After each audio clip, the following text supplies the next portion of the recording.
بسم الله الرحمن الرحيم. يا أيها النبي إذا طلقتم النساء فطلقوهن لعدتهن وأحصوا العدة واتقوا الله ربكم لا تخرجوهن من بيوتهن ولا يخرجن إلا أن يأتين بفاحشة مبينة وتلك حدود الله ومن يتعد حدود الله فقد ظلم نفسه لا تدري لعل الله يحدث بعد ذلك أمرا فإذا بلغن أجلهن فأمسكوهن بمعروف أو فارقوهن بمعروف وأشهدوا ذوي عدل منكم وأقيموا الشهادة لله ذلكم يوعظ به من كان يؤمن بالله واليوم الآخر ومن يتق الله يجعل له مخرجا ويرزقه من حيث لا يحتسب ومن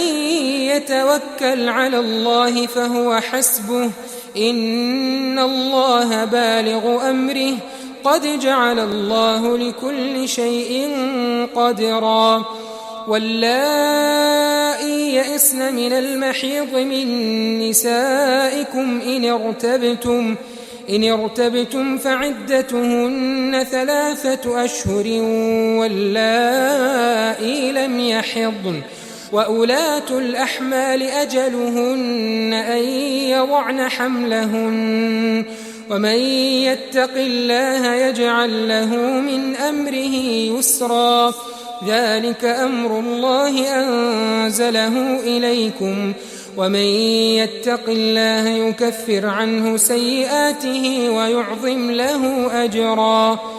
أسكنوهن من حيث سكنتم من وجدكم ولا تضاروهن لتضيقوا عليهن وإن كن أولات حمل فأنفقوا عليهن حتى يضعن حملهن